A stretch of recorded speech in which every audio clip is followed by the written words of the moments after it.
नमस्कार। कार्यक्रम स्वास्थ्य संवादमा यहाँहरूलाई स्वागत छ। म सुनिल पराजुली। हेर्दै हुनुहुन्छ एकता शान्ति र संस्कारको संवाहक कालिका एचडी टेलिभिजन। हामी हरेक हप्ता फरक रोग विशेषज्ञ डाक्टरहरूसँग कार्यक्रम स्वास्थ्य संवादमा कुराकानी गर्ने गर्दछौँ। आज हामीले रेडियोलोजीको बारेमा रेडियोलोजिस्ट डाक्टरसँग कुराकानी गर्नेछौँ। अल्ट्रासाउन्ड, भिडियो एक्सरेहरू, त्यसपछि सिटी स्क्यान, एमआरआईको बारेमा यो कस्तो अवस्थामा बिरामीको कुन स्क्यान गरिन्छ, भिडियो एक्सरे कुन बेला गर्ने, एमआरआई कस्तो बेला गर्ने, सिटी स्क्यान कस्तो बेलामा गरिन्छ, कुन अवस्थामा बिरामीको कसरी चाहिँ रेडियोलोजिस्ट डाक्टरहरूले चाहिँ हेर्ने गर्नुहुन्छ भन्ने विषयमा आज हामी तपाईहरुलाई क्लियर बनाउन गइरहेका छौँ। हामीसँग कुराकानीमा हुनुहुन्छ मौलाकालिका हस्पिटलको senior consultant radiologist doctor Ramesh Ghimire. यहाँलाई स्वागत छ कालिका एचडी टेलिभिजनमा। धन्यवाद सर। सुरुवात यहाँबाट गरौँ। रेडियोलोजी भनेको चाहिँ के हो, यो कस्तो अवस्थामा प्रयोग हुन्छ, यसको बारेमा बताइदिनुस् न। सर्वप्रथम त कालिका टिभी जुन चाहिँ जनतामाझ एकदम लोकप्रिय टिभी छ, यसले रेडियोलोजीको बारेमा यहाँ आएर केही कुरा भनिदिनुस् न भनेर बोलाउनु भएकोमा सम्पूर्ण कालिका टिमलाई विशेष आभार व्यक्त गर्न चाहन्छु। रेडियोलोजी भनेको चाहिँ कस्तो छ भन्दा एउटा टिमवर्क हो। यसमा चाहिँ कस्तो हुन्छ भन्दा डिफ्रेन्ट खालका उपकरणहरू, मेसिनहरू प्रयोग गरेर हामीले रोग पहिचानलाई चाहिँ अगाडि बढाएका हुन्छौँ। कुनै पनि रोगको उपचारको लागि चाहिँ पहिला त्यो रोग के हो भनेर चाहिँ पत्ता लगाउन एकदमै जरुरी हुन्छ। रोग पत्ता लगाइसकेपछि उपचार सहज हुन्छ। त्यही भएर चाहिँ रेडियोलोजीको इम्पोर्टेन्स हाम्रो स्वास्थ्य क्षेत्रमा एकदमै धेरै नै र महत्त्वपूर्ण छ। जस्तो एउटा सामान्य कुरा गर्दा एकजना मान्छे पेट दुखेर आउनुभयो। अब पेट दुखेर अनेक कारणहरूले पेट दुख्न सक्छ। पत्थरी भएर पेट दुख्न सक्छ, एपेन्डिसाइटिस भएर पेट दुख्न सक्छ, आन्द्रा बटारेर पेट दुख्न सक्छ, आन्द्राको इन्फेक्सन भएर पेट दुख्न सक्छ। अब यो के कारणले पेट दुखेको हो भन्ने कुरा चाहिँ अब रेडियोलोजी डिपार्टमेन्ट अन्तर्गत पर्दछ।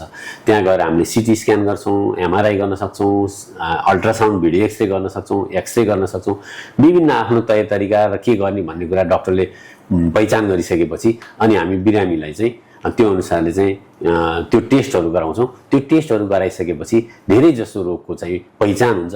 अनि यदि एपेन्डिसाइटिस रहेछ भने अपरेसन गर्न जानु पर्यो, इन्फेक्सन रहेछ भने एन्टिबायोटिक खुवाउनु पर्यो, होइन। त्यस पत्थरी रहेछ भने पत्थरीको अपरेसन गर्नतिर लाग्नु पर्यो। भनेपछि रोग पहिचान गरेर त्यसको एकदम एक्ज्याक्ट उपचार गर्न चाहिँ रेडियोलोजी डिपार्टमेन्ट पर्दछ।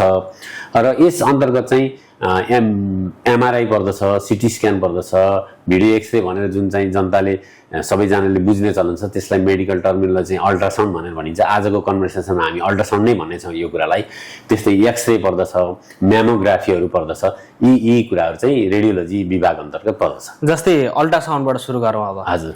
2D अल्ट्रासाउन्ड, 5D अल्ट्रासाउन्ड भन्ने छ। यो दुईटामा के भिन्नता छ र 2D भन्दा 5D चाहिँ किन उपयुक्त मानिन्छ? धन्यवाद प्रश्नको लागि। अब कस्तो छ भन्दाखेरि अब मैले पब्लिकलाई यसरी बुझाउन चाहन्छु, हजुरसित क्यामेरा नै छ, होइन।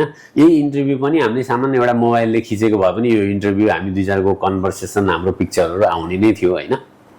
हामीसित यस्तो सोफिस्टिकेटेड क्यामेराहरू किन चाहियो त भन्दा यसको उच्च रिजोल्युसनको लागि, प्रत्येक कुराहरू हामीले पहिचान गर्न सक्ने हिसाबले, त्यसको कन्ट्रास्टहरू सबै राम्रो होस् भन्ने हिसाबले नै यत्रो लगानी गरेर तपाईँको लाखौँ लाखका क्यामेराहरू प्रयोग गरिरहनु भएको छ नि यो इन्टरभ्यूको लागि। त्यस्तै चाहिँ के हुन्छ भन्दाखेरि रेडियोलोजिस्टले हेर्ने भनेको चाहिँ जुन स्क्रिनमा आउने इमेज छ नि, त्यो इमेज हेरेर, त्यो भिडियो हेरेर, त्यो क्वालिटी हेरेर चाहिँ रोग पहिचान गर्ने हो। जति क्लियर इमेज आयो त्यति नै रोग पहिचान हुन सक्छ। जस्तो एउटा पत्थरी र मृगौलामा भएको फ्याट उस्तै सेतो सेतो देखिन्छ।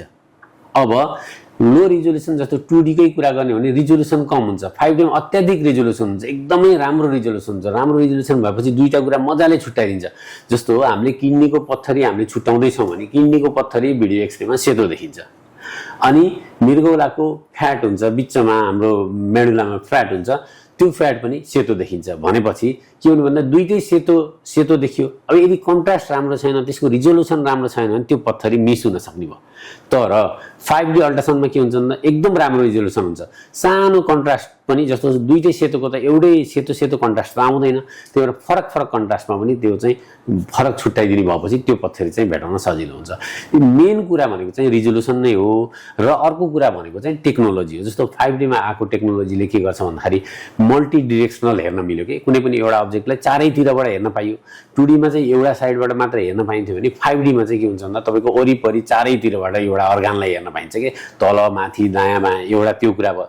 अर्को कुरा चाहिँ के छ भन्दाखेरि कुनै पनि अङ्गलाई चाहिँ मल्टिपल स्लाइस चिरा पारेर हेर्छ। जस्तो सिटी एमआरआईको फिल्महरू देख्छौँ नि हामीले, मल्टिपल सिटीको पिक्चरहरू आएको हुन्छ नि। 2D मा हेर्यो एउटा मात्र पिक्चर आएको हुन्छ।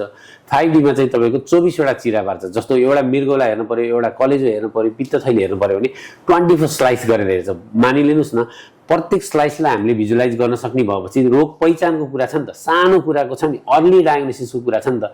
हामीलाई त रोग त अर्ली पहिचान गर्नु छ नि। क्यान्सरकै कुरा गर्नु छ भने चाँडै रोग पहिचान भयो भने त सफल हुन्छ नि त, ट्रिटमेन्टै हुन्छ नि त, उपचार हुन्छ नि त। पत्ता लगाउने मात्र कुरा होइन, अर्ली डायग्नोसिस गर्नलाई। त्यही भएर यस्तो कुराहरू सबै माइनर कुराहरू पनि पत्ता लगाउनको लागि, ठुलो रोग भइसकेपछि त छामेर नै पत्ता लाग्छ नि। त्यही भएर यस्तो कुराहरूको लागि चाहिँ 5D एकदमै महत्त्वपूर्ण छ। जस्तै महिलाहरूले गर्भधारण गरिसकेपछि बच्चाको अवस्था के कस्तो छ भनेर भिडियो एक्सरे पनि गर्ने गर्छन्। हजुर, कति समयमा चाहिँ भिडियो एक्सरे गर्नुपर्छ, कुन अवस्थामा गर्ने, कति पटक गर्दा उचित हुन्छ, हजुर, यो बारेमा नि अलिक प्रश्न पार्दिनुहोस् न। हस्, अब महिलाहरू गर्भवती भइसकेपछि, महिनामारी रोकिसकेपछि होइन पहिलो भिडियो एक्सरे गर्नुपर्छ। यसलाई यो किन गर्ने त भन्दाखेरि कहिलेकाहीँ गर्भ पाठेघरभित्र नभएर पाठेघरभन्दा बाहिर ट्युबमा पनि बस्ने गर्दछ। यस्तो अवस्थालाई इक्टोपिक प्रेग्नेन्सी भनेर भनिन्छ। यो चाहिँ कस्तो अवस्था हो भन्दाखेरि एकदमै जटिल अवस्था हो। यसमा महिलाको मृत्यु हुन पनि सक्छ। किन भन्दा त्यो फुट्छ, फुटिसकेपछि पेटभरि यति धेरै रगत जम्मा हुन्छ कि त्यो महिलालाई घरबाट हस्पिटल ल्याइपुर्याउन पनि सकिँदैन। भनेपछि त पहिलो काम हामीले के गर्नु पर्यो त भन्दा एउटा त म प्रेग्नेन्ट भएको रहेछु है, म महिनावारी रोकिए, सबै महिनावारी रोकिने प्रेग्नेन्सी त हुँदैन। म महिनावारी रोकिएपछि म प्रेग्नेन्ट भएको रहेछु भनेर पहिलो कुरा थाहा हुन्छ। दोस्रो कुरा चाहिँ के हुन्छ भन्दाखेरि मेरो गर्भ सही ठाउँमा छ, सही तरिकाले हुर्किरहेको छ भन्ने हिसाबले चाहिँ अर्को चाहिँ इन्ट्रायुटेराइन छ कि छैन भनेर पत्ता लगाउन सकिन्छ। त्यसपछि चाहिँ डेटिङ प्रेग्नेन्सी भन्छ। भनेको मतलब मेरो अब डेलिभरी डेट कहिले हुन्छ त भनेर हामीले एउटा डेटिङ प्रेग्नेन्सी गर्छौँ। त्यसमा चाहिँ हामीले बच्चाको मुटुको धड्कन आयो कि आएन, मुटुको धड्कन छ कि छैन, बच्चा ठिक छ कि छैन। कहिलेकाहीँ के हुन्छ भन्दा बच्चाको घर चाहिँ बनिसकेको हुन्छ तर बच्चा आएको हुँदैन। त्यस्तो बच्चा पनि कन्टिन्युस हामीले ग्रोथ गऱ्यौँ भने महिला म प्रेग्नेन्ट छु भन्ने भइरहेको हुन्छ होइन, तर बच्चा चाहिँ सक्सेस हुँदैन। त्यो भएको कारणले गर्दा चाहिँ हामीले डेटिङ प्रेग्नेन्सी गर्छौँ। त्यस्तै अर्को एकदम इम्पोर्टेन्ट जाँच चाहिँ 11 हप्तादेखि 13 हप्ताको बिचसम्म गर्ने एन्टी स्क्यान हुन्छ। त्यसपछि चाहिँ हामीले त्यसको बारेमा केही छिनमा डिटेलमा कुरा गर्नेछौँ। अनि त्यसपछि चाहिँ हामी फेरि 5 महिनाको जाँच एनोमली स्क्यान गर्छौँ। त्यसपछि 24 हप्तातिर हामीले फिटल इको गर्छौँ, बच्चाको मुटुको जाँच गर्छौँ। त्यसपछि चाहिँ ग्रोथ स्क्यानहरू सुरु हुन्छ। ग्रोथ स्क्यानहरू त्यसपछि हामी 30 हप्तामा गर्छौँ, 36 हप्तामा गर्छौँ र प्रेग्नेन्सीको डेलिभरी टाइमभन्दा 1 हप्ता अगाडि गर्छौँ, ताकि हामीलाई कसरी डेलिभरी गर्ने, अपरेसन पो गर्नुपर्ने हो कि होइन, बच्चा सुल्टो छ कि उल्टो छ कि, बच्चाको तौल कति भयो होइन, पानीको मात्रा कस्तो छ, सालनालको अवस्था कस्तो छ होइन, यी सबै कुराहरू हेरेर हामीले डेलिभरी प्लान गर्न सक्छौँ। अब हजुरलाई नर्मल डेलिभरी गर्न सक्छौँ है हामी भनेर भन्छौँ। अब हजुरलाई हामीले नर्मल डेलिभरी गर्न नसक्ने भयौँ किन भन्दा हजुरको बच्चा उल्टो छ अथवा बच्चाको घाँटीमा 2 फन्का 3 फन्का नाल बेरिएको छ होइन, अथवा साल नाल चाहिँ धेरै तल छ, यसरी गर्दाखेरि धेरै रक्तस्राव हुन सक्छ। यस्ता खालका जटिलताहरू चाहिँ पहिचान गर्नलाई पनि हामी ग्रोथ स्क्यान र अन्तिममा डेलिभरी हुनुभन्दा अगाडि पनि हामी एउटा अल्ट्रासाउन्ड गर्छौँ। तपाईँले भर्खरै एनोमली स्क्यानको कुरा गर्नुभएको थियो। हजुर, यो चाहिँ गर्भावस्थाको चाहिँ कुन अवस्थामा चाहिँ गरिन्छ, यसको महत्त्वको बारेमा पनि बताइदिनु। हस्, अब कस्तो हुन्छ भन्दाखेरि एनोमली स्क्यान भनेको गर्भावस्थाको हुँदा सम्पूर्ण स्क्यानहरू उत्तिकै महत्त्वपूर्ण र उत्तिकै इम्पोर्टेन्ट जाँचहरू हो, किन भन्दा सबैको आफ्नो महत्त्व छ। तर एनोमली स्क्यान भनेको यस्तो जाँच हो कि हामीले हाम्रो बच्चाको शारीरिक अवस्था, आमाको गर्भमा हुर्किरहेको बच्चाको शारीरिक अवस्था ठिक छ कि छैन भनेर पहिचान गर्ने जाँच चाहिँ एनोमली स्क्यान हो। यो चाहिँ करिब 5 महिनाको अवधिमा हामीले गर्छौँ होइन। यसलाई चाहिँ 20 देखि 21 हप्तामा गर्दा अति उत्तम हुन्छ, एकदम राम्रो हुन्छ। अझ हामीसित भएको 5D अल्ट्रासाउन्डमा त्यो टाइममा आउनुभयो भने त के हुन्छ भन्दा फेसहरू मजाले हेर्न पाइन्छ। बच्चाको पहिलो अनुहार चाहिँ हामीले देखाइदिन सक्छौँ, बच्चाको मुभमेन्टहरू देखाइदिन सक्छौँ, बच्चाको हात खुट्टाहरू देखाइदिन सक्छौँ। अनि यो टाइममा नै किन गर्ने त, किन चाँडै नगर्ने, केही खराबी रहेछ भने चाँडै निकाल्दाखेरि पनि आमालाई पनि कठिन हुँदैन भन्ने कुरा को कुरा आउन सक्छ। यो टाइमसम्म सम्पूर्ण अङ्गहरू म्याच्योर्ड भएर बसेको हुन्छ। धेरै जसो अङ्गहरू चाहिँ हामीले त्यसमा खराबी आउने कुराहरू चाहिँ आइसकेको हुन्छ। त्यसपछिको डेभलपमेन्टमा पनि कति कुराहरूको चेन्जेस त आएको हुन्छ, तर यति टाइमसम्म चाहिँ धेरै कुराहरू चाहिँ बनिसकेको हुन्छ। भनेपछि सबै कुरा कम्प्लिट भइसकेन हामीले बल्ल जाँच्यौँ भने, जस्तो हातको जस्तो 3 महिनाको जाँच गर्दाखेरि ह्यान्डमा बर्डहरू आएको हुन्छ, सानो बर्डहरू हुन्छ। ल अब योभन्दा माथिको औँलाहरू चाहिँ नआउने हो कि भन्ने जस्तो भन्न परेन। 5 महिनामा चाहिँ कम्प्लिट हातहरू आउनु पर्यो। अब यो जाँच किन महत्त्वपूर्ण छ भन्दा हामीले चाहिँ पेटभित्रमा हुर्किरहेको बच्चाको टाउकोदेखि खुट्टासम्मको सम्पूर्ण अङ्गलाई एक एक गरेर केलाएर हेर्छौँ। जस्तो ब्रेनको कुराहरू हेर्छौँ, आँखा हेर्छौँ, ओठ हेर्छौँ, ओठमा ओठ काटेको छ कि छैन भनेर हेर्छौँ, नाक हेर्छौँ, नाक छ कि छैन हेर्छौँ, कान हेर्छौँ, होइन घाँटीको कुराहरू हेर्ने भयो, फोक्सोमा केही समस्या छ कि छैन हेर्छौँ, मुटु हेर्छौँ, पेट, होइन 2टा हात, खुट्टा, होइन अनि मृगौलाको अवस्था भनेको मतलब बच्चाको हरेक अङ्गलाई हामीले केलाएर हेर्छौँ र त्यसमा केही खराबी छ कि छैन। यो कति पटकसम्म हेर्न मिल्छ? होइन, यो चाहिँ गर्भावस्थामा एकै पटक मात्र गरिने जाँच हो, त्यही टाइममा गरिने जाँच हो। एकचोटि गरिसकेपछि, एकचोटि राम्रो ठाउँमा गएर गरिसकेपछि चाहिँ फेरि दोहोऱ्याएर कति महिनामा चाहिँ गर्दा उपयुक्त हुन्छ? यो चाहिँ 5 महिनामा गर्ने जाँच हो। एनोमली स्क्यान चाहिँ 5 महिनामा गर्ने जाँच हो। भनेको बच्चाको सम्पूर्ण जुन शारीरिक बनावटहरू पूर्ण रूपमा भइसक्यो, अलमोस्ट धेरै कुराहरू बनिसकेको हुन्छ। कति कुरा त पछि गएर पनि चेन्ज हुन सक्छ, तर धेरै कुराहरू 90% कुराहरू चाहिँ यो टाइममा चाहिँ बनेर भइसकेको हुन्छ। त्यही भएर चाहिँ के हुन्छ भन्दा केही कुरा नबनेको छ अथवा बिग्रेको छ त्यस्तो छ भने चाहिँ हामीले यो टाइममा पहिचान गर्नुपर्छ। जस्तै अर्को एउटा एन्टी स्क्यान भन्ने पनि हुन्छ। हजुर, यो चाहिँ कुन अवस्थामा र किन गरिन्छ? हो, एन्टी स्क्यान चाहिँ यसलाई पहिलो एनोमली स्क्यान पनि भनेर भन्छ कि मेडिकल टर्ममा चाहिँ। यो चाहिँ 11 हप्तादेखि 13 हप्ता 6 दिनभित्रमा 3 महिनाको जाँच भनौँ न। 3 महिनामा एन्टी स्क्यान भयो, 5 महिनामा एनोमली स्क्यान भयो। यसरी सामान्य रूपमा सम्झिँदा पनि ठिकै हुन्छ। अब एन्टी स्क्यानले चाहिँ क्रोमोजोमल एब्नर्मालिटी छ कि भनेर हामीलाई चाहिँ सस्पिसियस बनाउँछ कि। जस्तो यसमा गरिने जाँच भनेको नाकको हड्डी बनेको छ कि छैन भनेर एउटा जाँच गर्छौँ। अर्को चाहिँ हाम्रो घाँटीको पछाडिको भागमा एक प्रकारको तरल पदार्थ हुन्छ, त्यसको मापन गर्छौँ। त्यो 2टा कुराले चाहिँ हामीलाई के सङ्केत गर्छ भन्दा यदि नाकको हड्डी बनेको छैन अथवा चाहिँ त्यो घाँटीको पछाडिको तरल पदार्थको लेभल चाहिँ यदि धेरै छ भने क्रोमोजोमल एब्नर्मालिटी, विशेष गरी डाउन सिन्ड्रोम जुन हामी एकदमै तर्सिन्छौँ, त्यो कुराहरू चाहिँ छ कि छैन भनेर चाहिँ हामीलाई एउटा सम्भावना दिन्छ। पक्का जाँच होइन, यो सम्भावना दिन्छ। त्यसपछि हामी फर्दर जाँचहरूको लागि चाहिँ जस्तो ब्लडबाट डाउन सिन्ड्रोम छ कि छैन भनेर जाँच गरिन्छ, होइन। डुप्लेक्स टेस्ट, क्वाड्रपल टेस्टहरू हुन्छ, एनआइपिडी टेस्टहरू हुन्छ, डिफ्रेन्ट टेस्टहरू हुन्छ, डिफ्रेन्ट लेभल अफ टेस्टहरू हुन्छ। हामी त्यो टेस्टहरू गर्छौँ। एम्युनोसेन्टेसिस गर्न पर्ने हुन्छ, बच्चाको पेटभित्रको पानी, आमाको त्यो गर्भाशयको पानी निकालेर त्यसबाट जेनेटिक टेस्टिङहरू गर्ने डिफ्रेन्ट लेभल अफ टेस्टिङहरू हुन्छ। तर तपाईँलाई मैले यही मिडिया मार्फत के भन्न चाहन्छु भन्दा एनोमली स्क्यान गर्दा ठिक छ भन्नेमा आफ्नो बच्चा कम्प्लिट रूपमा ठिक छ भनेर सोचिराख्नु चाहिँ हुँदैन। किन भन्दा हामीले 100% कुराहरू चाहिँ हेर्न सक्दैनौँ।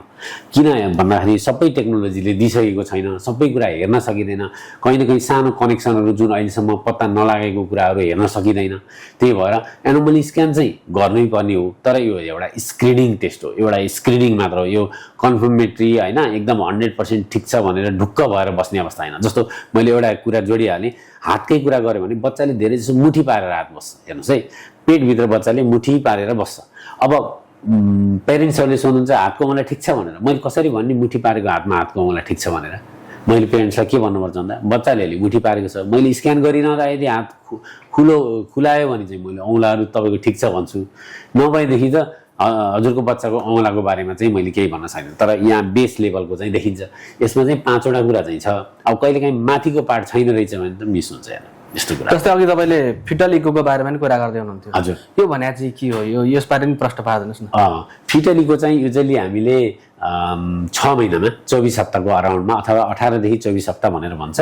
युजली हामीले चाहिँ 23-24 हप्तामा मुटुको राम्रो डेभलपमेन्ट भइसकेको हुनाले चाहिँ बच्चाको आमाको गर्भमा रहेको बच्चाको मुटुको जाँच हो यो। जस्तो हामीले चाहिँ ठुलो मान्छेको मुटुको जाँच गरेको भनेको सुनेको छौँ, तर बच्चाको पनि मुटुको जाँच छुट्टै पेडियाट्रिक कार्डियोलोजिस्टले गर्नुहुन्छ, होइन। यो यसमा चाहिँ मुटुको सम्पूर्ण कुराहरू, मुटुको भल्भको कुराहरू भयो, मुटुमा पाल परेको छ कि छैन भन्ने कुराहरू भयो, मुटुबाट निस्केका रक्तनलीहरूमा केही समस्या छ कि छैन भन्ने कुरा भयो, रक्तनलीहरू ठिक ठाउँबाट निस्केका छन् कि छैनन् भन्ने कुरा भयो, कनेक्सन बिग्रेको छ कि छैन भन्ने कुरा हो। भनेको मतलब मुटुको सम्पूर्ण जाँचहरू चाहिँ फिटल इकोमा गरिन्छ। यो चाहिँ 6 महिनामा गरिन्छ। यसरी बुझ्दा यो फिटल इको चाहिँ बच्चाहरूमा मात्रै लागु हुन्छ कि तपाईँ हाम्रो उमेरको व्यक्तिमा पनि लागु गर्न मिल्छ? होइन, फिटल इको भनेको पेटभित्रको बच्चाको मुटुको जाँच भयो। इको भनेको हामी ठुलो मान्छेहरूको भयो। फिटल भनेको बच्चा हो। फिटललाई मेडिकल टर्ममा बच्चालाई मेडिकल टर्ममा फिटल भनेर भनिन्छ। जस्तै अर्को ग्रोथ स्क्यान पनि भनिन्छ। हजुर, यो भने के हो? यो कहिले गरिन्छ? यो पनि प्रश्न पार्छ। हजुर, ग्रोथ स्क्यान आफै नाममै यसले धेरै कुराहरू भनेको छ। ग्रोथ भनेको चाहिँ बेबीको ग्रोथ, फिटसको ग्रोथ, बच्चाको ग्रोथ, आमाको गर्भमा रहेको बच्चाको ग्रोथ कसरी भइरहेको छ भन्ने स्क्यान हो। अब 24 हप्तामा जब हामी फिटलीको गर्छौँ त्यसपछि 7 महिना, 8 महिना, 9 महिनामा चाहिँ हामीले ग्रोथ स्क्यानहरू गर्छौँ। बच्चाको ग्रोथ कसरी भएको छ, बच्चाले लिन पर्ने तौलहरू लिएको छ कि छैन, होइन, वेट गेन राम्रो भएको छ कि छैन, अनि त्यसपछि यसमा विशेष गरी पानीको मात्रा कस्तो छ, रक्त सञ्चार कस्तो छ, होइन, त्यसपछि चाहिँ बच्चाको पोजिसन कस्तो छ, सालनालको अवस्था कस्तो छ, यी सबै यावत कुराहरू हेर्दै हामीले बच्चाको वेट गेन भएको नभएको प्यारेन्ट्ससित काउन्सिलिङ गर्दै यदि वेट गेन भएको छैन भने के कारणले भएको छैन त्यो कुरा चाहिँ यदि हामीले पहिल्यै पहिचान गर्न पायौँ भने त्यसलाई ट्रिटमेन्ट गरेर चाहिँ बच्चाको ग्रोथ राम्रो लिएर आउन सकिन्छ। त्यही भएर यी सबै स्क्यानहरू, प्रेग्नेन्सीका सबै स्क्यानहरू चाहिँ एकदमै इम्पोर्टेन्ट छ। हामीले अल्ट्रासाउन्डको कुरा गरिरहेका छौँ। हजुर, यो एआई सहितको 5D अल्ट्रासाउन्डको पनि विकास भएको छ भनिन्छ। यसको फाइदा चाहिँ के छ? अब अहिले मौलाकालिका अस्पतालमा होइन नेपालको पहिलो 5D ultrasound with AI feature भएको छ। हेर्नु न, पछिल्लो समयमा एआईले हरेक क्षेत्रमा चाहिँ सजिलो, होइन, यस्तो सहजीकरण गरेको छ। हरेक कुराहरूलाई चाहिँ सजिलो बनाएको छ। मलाई पनि लाग्छ मिडियामा पनि त्यसले धेरै नै सहजीकरण गरेको होला। त्यस्तै चाहिँ अब एआईसितको आइसकेपछि जस्तो मेरो चाहिँ के छ भन्दा मेसिनमा एआई इन्कर्पोरेटेड छ। मैले स्क्यान मात्र गरेको छ। स्क्यान गरिसकेपछि चाहिँ बच्चाको कति टाइमको बच्चा भयो, कति तौल भयो, यसको हार्ट रेट कति छ, सबै उसले रिपोर्टै तयार गरिदिन्छ। मैले धेरै टाइम वेस्ट गर्नु परेन त्यसको लागि। एउटा त्यो भयो। अर्को चाहिँ के गर्छ भन्दाखेरि जस्तो माइनर चिजहरू चाहिँ म कहिलेकाहीँ कन्फ्युज हुन सक्छु नि, मेरो अर्को साथी भनिदिन्छ, उसले मलाई डिफ्रेन्सियल दिन्छ कि यो रोग हुनसक्छ है, एमा यो थाइरोइड क्यान्सर हुनसक्छ, होइन, एमा चाहिँ यो थाइरोइडको सिस्ट हो, क्यान्सर होइन, अथवा एमा तपाईँले एफएनएसी गर। त्यसलाई पनि तपाईँहरूले अध्ययन गर्नु पर्ला। 100% रिजल्ट दिन्छ भन्ने के छ? 100% रिजल्ट दिँदैन। एउटा साथीको जस्तो मसित अर्को रेडियोलोजिस्ट छ, म उसको सहायताले मैले ऊ र म मिलेर डिस्कसन गरिरहेको छु। डिसिजन मेकिङ त मैले नै गर्ने हो, एआईलाई डिसिजन मेकिङ गर भनेको होइन, तर उसले पनि आफ्नो रायहरू दिन्छ। अनि रिपोर्टहरू बनाउनदेखि लिएर काम गर्नदेखि लिएर अनि त्यसपछि पछि तपाईँको इमेज रिफर्म पनि गरिदिन्छ। कहिलेकाहीँ के भइदिन्छ भन्दा जस्तो बच्चाले चाहिँ हात चाहिँ फेसमा राख्यो, बच्चाको फेस देख्न पाइएन भने उसले चाहिँ त्यो हातलाई हटाएर बच्चाको फेस देखाइदिन्छ। त्यसरी इमेज रिफर्महरू गर्दा पनि हामीलाई सजिलो भयो। त्यस्ता धेरै कुराहरूमा एआईले धेरै नै सहयोग गरेको छ। 5D अल्ट्रासाउन्ड चाहिँ बच्चाको लागि मात्रै हो कि अरू व्यक्तिको लागि पनि प्रयोग हुन्छ? यो चाहिँ एकदमै जनमानसमा पुर्याउनै पर्ने कुरा छ। 5D अल्ट्रासाउन्ड भनेको इट्स अ टेक्नोलोजी। यो त टेक्नोलोजी हो। हजुरको क्यामेरा, हाई रिजोल्युसन क्यामेरा आजको इन्टरभ्यूको लागि मात्र होइन, हजुरले फोटो खिच्न नि प्रयोग गर्न सक्नुहुन्छ, हजुरले अरू इन्टरभ्यूमा प्रयोग गर्न सकिन्छ, हजुरले आउटडोरमा लगेर प्रयोग गर्न सक्नुहुन्छ। तपाईँसित भएको राम्रो क्यामेरा त जहाँ पनि युज हुन्छ र राम्रो इमेज क्वालिटीहरू दिन्छ। त्यही भएर चाहिँ के छ भन्दाखेरि 5D अल्ट्रासाउन्ड चाहिँ बच्चा पेटभित्रको बच्चाको लागि मात्रै अथवा एनोमली स्क्यान गर्नलाई मात्रै होइन, सम्पूर्ण स्क्यानहरू गर्नलाई, थाइरोइडको स्क्यान गर्नुपर्दा, पेटको स्क्यान गर्नुपर्दा, गल ब्लाडरको पत्थरी छ कि छैन भनेर हेर्दा, मृगोलाको पत्थरी छ कि छैन भनेर हेर्न पर्यो भने, एपेन्डिसाइटिस भएको छ कि छैन भनेर हेर्न पर्यो भने, क्यारोटिड डप्लर गर्न पर्यो भने, खुट्टाको डप्लर गर्न पर्यो भने, हरेक अल्ट्रासाउन्ड नै 5D टेक्नोलोजी भएको कि मेसिनै त्यही हो। त्यही भएर हरेक अल्ट्रासाउन्ड चाहिँ हाम्रो अस्पतालमा, मौलाकालिका अस्पतालमा चाहिँ हरेक अल्ट्रासाउन्ड चाहिँ 5Dबाटै हुन्छ कि मेसिनै त्यही हो। भनेपछि जे को अल्ट्रासाउन्ड गर्न पर्यो भने हामीले 5D त्यही हाई रिजोल्युसनको एआई भएकै मेसिनबाटै हामीले गर्ने हो। डाक्टर साहब, अब एमआरआईको कुरा गरौँ। एमआरआई भनेको के हो? यो कुन अवस्थामा चाहिँ बिरामीमा प्रयोग गरिन्छ? प्रश्न पार्दिनुहोस् न। खास यो पनि अब रेडियोलोजी अन्तर्गतकै एउटा उपकरण हो, होइन। एमआरआई भनेको चाहिँ यसमा म्याग्नेट युज भएको हुन्छ, म्याग्नेटिक रेडिएसनहरू युज भएको हुन्छ, होइन। अनि त्यसपछि यो चाहिँ विशेष गरी हाम्रो शरीरमा भएको सफ्ट टिस्युहरू हेर्नलाई, जस्तो ब्रेन हेर्नलाई एकदमै राम्रो मानिन्छ, ब्रेनको लागि चाहिँ, है। त्यसपछि हाम्रो चाहिँ स्पाइनल कर्ड भनेर भन्छ, मेरुदण्ड भन्छ नि, जुन चाहिँ नसा चापेको, होइन, यी यावत कुराहरू हामीले सुनेका हुन्छौँ नि, हो त्यस्तो अवस्थामा पनि एमआरआईको प्रयोग हुन्छ। सफ्ट टिस्यु भनेको हड्डी होइन कि सफ्ट टिस्यु, मासुवाला चिजहरू हेर्न पर्यो भने एमआरआई एकदमै उपयोगी हुन्छ। त्यसपछि अनि हात खुट्टाको जोर्नीहरू, जोइन्टहरू, होइन, विशेष गरी त्यस्तो खालको जोर्नीहरूमा एमआरआई अति नै उपयोगी हुन्छ। अब अर्को कुरा गर्दा यदि पेटभित्रको बच्चाको टाउकोमा अथवा अरू अङ्गमा केही समस्या देखियो भने पनि हामी एमआरआई गर्न सक्छौँ। जस्तो हामीलाई के भयो, अल्ट्रासाउन्डले पेटभित्रको बच्चाको टाउकोमा समस्या देखियो। अब यसपछिको उपाय के त भन्दा हामी फेरि पेटभित्रको बच्चाको पनि एमआरआई गर्न सक्छौँ। त्यही भएर एमआरआईले विशेष गरी सफ्ट टिस्यु स्क्यान गर्नलाई चाहिँ एकदमै उपयोगी त्यो बिरामीलाई आवश्यकता अनुसार गरिरहन मिल्छ कि कति महिनाको अन्तरालमा गर्ने भन्ने हुन्छ एमआरआई चाहिँ? एमआरआई चाहिँ यस्तो, एमआरआई चाहिँ यदि डक्टरले चाह्यो भने जति पनि गर्न मिल्यो, यस्तो अन्तरालमा यस्तो टाइममा गर्नुपर्छ भन्ने त भएन। यो चाहिँ अलिकति महँगो र कस्टली जाँच हो, त्यही भएर सबै कुरा विचार गरेर गर्नुपर्छ। यसमा गर्न नमिल्ने कन्डिसन पनि छ कि, यसमा गर्न नमिल्ने जस्तो इम्प्लान्टहरू लगाएको छ, जस्तो फ्र्याक्चर भएर इम्प्लान्टहरू लगाएको छ होइन, दाँतमा इम्प्लान्टहरू लगाएको छ, शरीरमा कुनै खालको फेरोम्याग्नेटिक इम्प्लान्टहरू अहिले पछिल्लो समयमा चाहिँ एमआरआई गर्न मिल्ने खालका इम्प्लान्टहरू आए, अलिकति महँगो हुन्छन् होइन पछिल्लो समयमा। पहिला चाहिँ कस्तो थियो भन्दाखेरि म्याग्नेटिक जस्ता रडहरूबाट बनेका, स्टिलबाट बनेका चिजहरू थिए, जसले चाहिँ म्याग्नेटले तान्छ नि, तपाईँको त्यो एमआरआई गर्ने ठाउँ त एकदमै पावरफुल म्याग्नेट हुन्छ। यदि त्यसलाई हामीले त्यो क्लोज च्याम्बरलाई डिम्याग्निफाई गरिएन भने बाहिर बाटामा हिँडेको गाडी समेत तानिदिन्छ, त्यो लेभलको म्याग्नेटिक एट्र्याक्सन हुन्छ कि। अनि त्यस्तो भयो भने चाहिँ के हुन्छ भन्दा हाम्रो बडी गएर चिप्किन सक्छ कि। त्यो भएको कारणले गर्दाखेरि यदि आफूले इम्प्लान्ट लगाइएको छ भने त्यो इम्प्लान्ट चाहिँ म्याग्नेटले एट्र्याक्ट गर्ने खालको इम्प्लान्ट हो कि होइन भनेर चेक गर्नुपर्छ एउटा। यदि लगाउन पर्ने कन्डिसन भवितव्यमा आयो भने पनि डक्टरलाई के भन्नुपर्छ भन्दा भोलिको दिन मैले एमआरआई गर्न मिलोस् है, त्यो खालको इम्प्लान्ट हालिदिनुहोस् है भनेर चाहिँ भन्नुपर्छ। किनभने इम्प्लान्ट अलिकति कस्टली पर्छ, तर हामीले भोलिको दिन थाहा छैन नि त कति बेला एमआरआई गर्नुपर्छ, के गर्नुपर्छ। आफू चाहिँ जे कुराको लागि वर्स्ट कुराको लागि प्रिपेयर्ड हुनु पर्यो। जस्तै अब यो रेडियोलोजिस्टकै विभागमा पर्ने अर्को सिटी स्क्यान भन्ने पनि हुन्छ। हजुर, सिटी स्क्यान भने के हो, कुन अवस्थामा प्रयोग गरिन्छ, हजुर यसको महत्त्वको बारेमा पनि बताइदिनुहोस्। हजुर, सिटी स्क्यान पनि रेडियोलोजीकै उपकरण हो होइन, यो पनि एमआरआई जस्तै हुन्छ हेर्दा, तर यसमा चाहिँ रेडिएसन प्रयोग हुन्छ, एक्सरे भन्ने नामको रेडिएसन प्रयोग हुन्छ। यो चाहिँ अलिकति घातक खालको रेडिएसन हुन्छ। यो सिटी स्क्यान चाहिँ हामीले विशेष गरी अघि एमआरआई चाहिँ हामीले बढी सफ्ट टिस्युलाई फोकस गरेका थियौँ होइन, मासुवाला चिजहरूलाई बढी फोकस गरेका थियौँ। अब यसले चाहिँ के हुन्छ भन्दा हेर्न चाहिँ हामीले होल अर्गान सबै कुरा हेर्न सक्छौँ, तर यसले विशेष गरी हड्डीवाला कुराहरू हुन्छ नि, हाडवाला कुराहरू, त्यस्तो कुराहरूमा प्रयोग गरिन्छ। तर एमआरआई चाहिँ विशेष गरी के अरे सिटी स्क्यान चाहिँ विशेष गरी हाम्रो शरीरको हरेक अङ्गमा प्रयोग गरिन्छ। यसमा चाहिँ त्यही एक्सरे नामक विकिरण हुने भएकोले एकदमै केयरफुल हुनुपर्छ। कस्तो हुन्छ भन्दा रिस्क बेनिफिट त्यही हेर्ने हो। डक्टरले पनि जहिले पनि अब सिटी स्क्यान गर्दा कति रेडिएसन खान्छ, र रेडिएसनले चाहिँ क्यान्सर हुन्छ कि, जुन सिटीबाट एक्सरेबाट निस्किने रेडिएसन हुन्छ नि त्यसले क्यान्सर हुन्छ।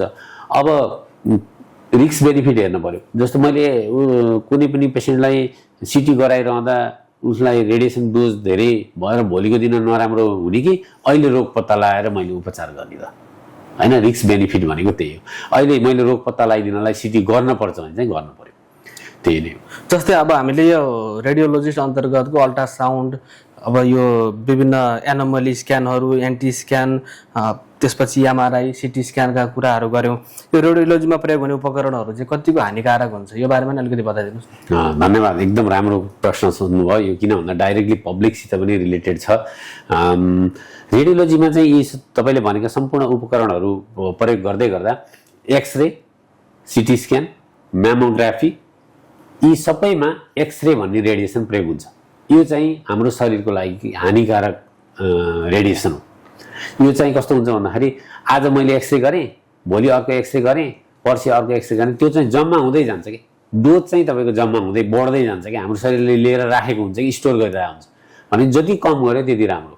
र डाइरेक्ट एक्सरेसित के रिलेटेड छ भन्दाखेरि क्यान्सरसित रिलेटेड छ। यसले चाहिँ पुरै जेनेटिक चेन्जेस गरिदिएर भोलिको दिनमा क्यान्सर हुनसक्छ। त्यो हिसाबले चाहिँ एक्सरे, सिटी स्क्यान, म्यामोग्राफी चाहिँ गर्दा एकदमै ध्यान पुर्याउनु पर्यो। त्यो कुरा डक्टरले नै विचार गरिसकेको हुन्छ। त्यो विभागमा काम गर्ने चाहिँ कसरी जोगाइन्छ? हो, त्यो विभागमा काम गर्नेलाई हामीले के गरेको हुन्छ भन्दा त्यो अनुसारको सिल्ड गरेको हुन्छ। जस्तो लिड लगाएको हुन्छ, तपाईँको चारैतिर लिड हुन्छ, ढोकाहरूमा मजाको लिड, एकदमै कस्टली हुन्छ। त्यो एक्सरेको सिटीको रुमहरू बनाउँदा एकदमै कस्टली हुन्छ, बुझ्नुभयो। र हामीले चाहिँ तपाईँले याद गर्नुभएको छ सिटी स्क्यानमा जाँदाखेरि हामीले ट्रान्सप्यारेन्ट एउटा ग्लास देख्छौँ कि, एउटा ग्लास देख्छौँ नि, त्यति ग्लासको लागि 4 लाखदेखि 5 लाख पर्छ। त्यो लिड हो, त्यहाँबाट त्यत्रो धेरै रेडिएसन पनि लिकेज हुँदैन। र बेला बेलामा हामीले के गर्छौँ भन्दाखेरि कतिको रेडिएसन लिक भएको छ, हाम्रो हेल्थ वर्करहरूलाई कतिको रेडिएसन परेको छ। किन भन्दा तिनीहरू त त्यहीँ बसेर काम गर्ने, रेडियोलोजिस्ट त्यहीँ बसेर काम गर्ने, सधैँ काम गर्ने हो नि त। अघि मैले भने नि क्युमुलेटिभ हुन्छ, थुप्रिँदै जान्छ कि हाम्रो शरीरमा। भनेपछि मैले थोरै रेडिएसन खाएको छु भने पनि 1 वर्षमा त मैले धेरै रेडिएसन खाने भने थोपा खाएको छु ल, एउटा पेसेन्टको गर्दा मैले थोपा खाएको छु भने पनि के हुने भयो त भन्दाखेरि मैले त्यो क्युमुलेटिभ हुँदै जाने, जम्मा हुँदै जाने, 1 जग बन्ने भयो, 1 थोपा पानी 1 वर्षमा त 1 जग हुने भयो, त्यो त ठुलो रेडिएसन हो। त्यही भएर हामीले त्यसलाई एकदमै प्रपरली सिल्ड गरेका हुन्छौँ। अनि त्यसपछि चाहिँ कहिलेकाहीँ पेसेन्ट सानो बच्चा होला अथवा पेसेन्ट चाहिँ अलिकति चल्ने खालको पेसेन्ट भयो भने पेसेन्ट पार्टीलाई पनि सिटी गर्दा एक्सरे गर्दा भित्र लगेर समात्नलाई हेल्प गर्नुहोस् भनेर भन्नुपर्ने अवस्था हुन्छ। त्यस्तो अवस्थामा हामीसित सिल्ड हुन्छ, लिड सिल्डहरू हुन्छ। जस्तो थाइरोइड एकदम सेन्सिटिभ हुन्छ, हामीले थाइरोइड सिल्डहरू लगाउँछौँ। गुनाइड्सहरू सिल्ड, टेस्टिज होइन, ओभरीहरू एकदमै सेन्सिटिभ हुन्छ, तिनीहरूलाई पनि हामीले सिल्डहरू लगाउँछौँ। जस्तो प्रेग्नेन्ट वुमनहरूले चाहिँ गर्नै भएन, प्रेग्नेन्ट वुमनले सिटी स्क्यान त गर्नै भएन, बच्चासँग पुऱ्याउनै भएन, एक्सरे पनि सकेसम्म गर्न भएन। तर गर्न पर्यो भने चाहिँ हामीले त्यही सिल्ड लगाएर, जस्तो छातीको एक्सरे गर्नु पर्यो भने हामी सिल्ड लगाएर गर्छौँ। र त्यो एरियामै बस्नु भएन प्रेग्नेन्ट लेडी त। सिटी स्क्यान लेखेकै हुन्छ त्यहाँ, गर्भवती महिलालाई प्रवेश निषेध भनेर पनि लेखा हुन्छ। त्यही भएर चाहिँ कहिलेकाहीँ महिलाहरूले महिनावारी रोकिएको छ भने के प्लान गरिरहनु भएको छ, महिनावारी रोकिएको छ, केही कारणले एक्सरे गर्नु पर्यो भने चाहिँ फर्स्टमा प्रेग्नेन्सी टेस्ट गर्नु पर्यो। कति महिलाहरू चाहिँ के हुन्छ भन्दा डाक्टर साहब मलाई त थाहै थिएन, अस्ति एक्सरे गरेर आएँ, आज पोजिटिभ आयो भन्नुहुन्छ। उहाँको रोकेको त अस्ति थियो नि त। मैले सोच्छु कि तपाईँको कहिले रोकेको थियो? 2 हप्ता भइसक्यो, किन चेक नगरे? चेक गर्नुपर्छ नि, एक्सरे गर्दै हुनुहुन्थ्यो। यो चाहिँ कस्तो छ भन्दा मान्छेमा थाहा छैन। सकेसम्म डेभलपिङ बच्चा 3 महिनासम्मको बच्चामा रेडिएसन पुग्नै हुँदैन, किनभने त्यो भनेको एकदमै क्रुसियल टाइम हो। 3 महिनासम्म पुरै तपाईँको सेल डिभिजनहरू भइरहेको हुन्छ, बच्चा बनिरहेको हुन्छ।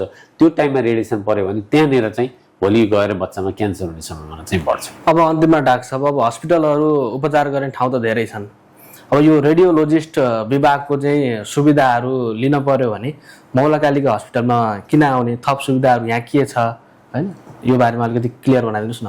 हस्, मौलाकालिका अस्पताल अहिले चाहिँ पहिला चाहिँ यता 24 कोटीमा थियौँ हामी, अहिले चाहिँ भरतपुरको बाइपास रोडमा आफ्नै भवनमा 100 बेडको हस्पिटल होइन, मजाको पार्किङदेखि लिएर सबै खालको सुविधासहित यता बाइपास रोडमा आएका छौँ। र हामीसित क्रिटिकल जस्तो आइसियू, पिआइसियू, एनआइसियूदेखि लिएर मोडुलर ओटीदेखि लिएर अत्याधुनिक lab, emergency 24 hour with doctor होइन, सबै खालको सुविधा दिएर चाहिँ अहिले यता आएका छौँ। अब म रेडियोलोजी डिपार्टमेन्टको कुरा गर्दाखेरि चाहिँ हामीसित अहिले 5D ultrasound, 4D 5D ultrasound दुईवटा छ, दुईवटा मेसिनमा मजाले काम भइरहेको हुन्छ, दिनभरि काम हुन्छ। अनि त्यसपछि हामीसित एउटा सिटी स्क्यान छ अनि एक्सरे छ। अब हामीसित भएको सिटी स्क्यान पनि न्यू टेक्नोलोजीको सिटी स्क्यान हो कि, त्यसमा नि रिकन गरेर 4D इमेजहरू जेनेरेट गर्न सकिन्छ। जस्तो हात स्क्यान गऱ्यो भने पनि हात बनाएर हेर्न सकिन्छ, कहाँनिर फ्र्याक्चर भएको रहेछ होइन, एङ्कल हेर्नु पऱ्यो, के अरे एल्बो हेर्नु पऱ्यो भने पनि कहाँनिर एल्बोमा समस्या भएको रहेछ भनेर हामीले एल्बो नै बनाउन मिल्छ कि, बुझ्नुभयो नि। जस्तो हामीसित भएको अल्ट्रासाउन्ड 5D हो, त्यस्तै चाहिँ हामीले त्यसलाई रिमोडलिङ गरेर चाहिँ हामीले एङ्कल बनाएर कहाँनिर फ्र्याक्चर भएको रहेछ, कसरी फ्र्याक्चर गएको रहेछ भन्ने कुरा पनि त्यसरी हेर्ने खालको त्यो पनि अत्याधुनिक मेसिन नै छ। अब हामीसित भएका 5D 4D अल्ट्रासाउन्डको कुरा गर्दा त पेटभित्रको बच्चा एकदमै दुरुस्तै हेर्न सकिने भयो, सानोभन्दा सानो कुरालाई रोगलाई पहिचान गर्न सक्ने भयो, अर्ली डिजिज डायग्नोसिस गर्न सकिने भयो होइन। यो हिसाबले गर्दा चाहिँ रेडियोलोजी डिपार्टमेन्ट चाहिँ मौलाकालिकामा अझै झनै पर्फेक्ट बनाएर राखेको छु, किन भन्दा म आफै त्यसमा इन्भल्भ भएको छु, त्यही भन्न चाहन्छु। हुन्छ, समय र कुराकानीको लागि यहाँलाई धेरै धेरै धन्यवाद छ। धेरै धेरै धन्यवाद कालिका टिमलाई। हामीसँग कुराकानीमा हुनुहुन्थ्यो मौलाकालिका हस्पिटलको senior consultant radiologist doctor Ramesh Ghimire. उहाँसँग रहेर हामीले रेडियोलोजिस्ट भनेको के हो र यो विभाग अन्तर्गत पर्ने विभिन्न स्क्यानहरूको बारेमा कुराकानी गरेका छौँ। पक्कै पनि यो भिडियो तपाईँहरूको पनि लागि पनि लाभदायक हुनसक्छ, हेरेर प्रतिक्रिया जनाउनुहुन्छ भन्ने आशासहित कार्यक्रम स्वास्थ्य संवादको आजको बसाइबाट म सुनिल पराजुली बिदा हुन्छु। नमस्कार।